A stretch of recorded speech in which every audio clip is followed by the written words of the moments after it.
കോൺഗ്രസിന്റെ നേതൃത്വത്തിൽ ശാസ്താംകോട്ട ഗ്രാമപഞ്ചായത്ത് ഓഫീസിലേക്ക് മാർച്ച് നടത്തി.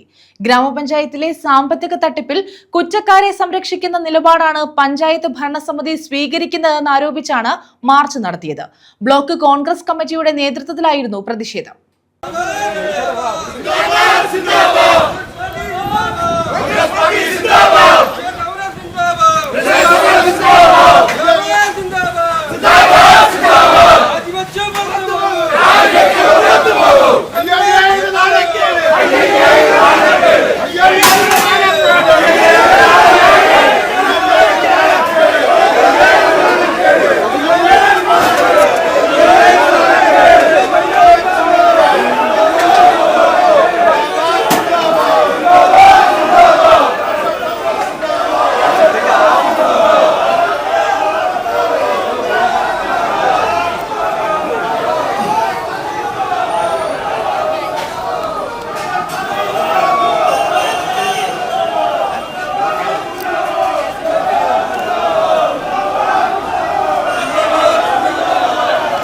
കോൺഗ്രസിന്റെ നേതൃത്വത്തിൽ ശാസ്താംകോട്ട ഗ്രാമപഞ്ചായത്ത് ഓഫീസിലേക്കാണ് മാർച്ച് നടത്തിയത്.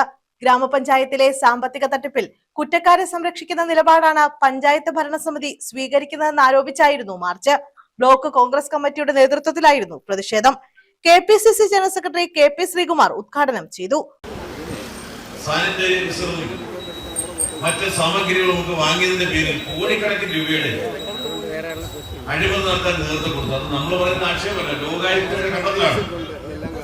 ഞാൻ പറഞ്ഞു വന്നത്, പണം സമ്പാദിക്കുവാൻ വേണ്ടി ഏത് മാർഗവും സ്വീകരിക്കാൻ യാതൊരു മടിയുമില്ലാത്ത രാഷ്ട്രീയ നേതൃത്വമായി അധപ്പതിച്ചു പോയൊരു പാർട്ടി പിണറായി വിജയന്റെ നേതൃത്വത്തിൽ അഴിമതിയുടെ തേങ്ങ ഉടച്ച് മുന്നോട്ട് പോകുമ്പോൾ വീരം ചിരട്ടേങ്ങ ഉടയ്ക്കാൻ ശേഷിയില്ലാത്തവർക്ക് ഇന്ന് മാർക്സിസ്റ്റ് പാർട്ടിയിൽ നിൽക്കാനോ നിലകൊണ്ടോ പ്രവർത്തിക്കാനോ കഴിയുന്നില്ല എന്നുള്ളതിന്റെ തെളിവാണ്. CPM എവിടെയൊക്കെ ഉണ്ടോ, ഏത് ഭരണ നേതൃത്വത്തിലുണ്ടോ, അത് പഞ്ചായത്തായിക്കോട്ടെ, തദ്ദേശഭരണ സ്ഥാപനമായിക്കോട്ടെ, സൊസൈറ്റികളായിക്കോട്ടെ, സഹകരണ സ്ഥാപനങ്ങളായിക്കോട്ടെ, എവിടെയൊക്കെ CPM നേതൃത്വം അവിടെ ഉണ്ടോ അവിടെയൊക്കെ തന്നെ കൊടിയ അഴിമതിയും നടമാടി മുന്നോട്ട് പോകുന്നതാണ് യാഥാർത്ഥ്യം. വൈ ഷാജഹാൻ അധ്യക്ഷത വഹിച്ചു. KPCC അംഗം MB Sasikumaran Nair, DCC general സെക്രട്ടറിമാരായ തുണ്ടിൽ നൌഷാദ, P നൂറുദ്ദീൻ കുട്ടി, PK രവി, ദിനേശ് ബാബു, രവി മൈനാഗപ്പള്ളി, ജയശ്രീ രമണൻ, R അരവിന്ദാക്ഷൻ പിള്ള, റിയാസ് പറമ്പിൽ, PM Syed, MI Nisar, Gopan Peruvelikkara, R Krishnakumar, Vinod വില്യത്ത്, Sreejith Kallada, Chakkuvalli Naseer, RD Prakash, Nalinakshan, Sreejith Kallada, L Saraswathiyamma എന്നിവർ പങ്കെടുത്തു. News bureau, Sasthamkotta.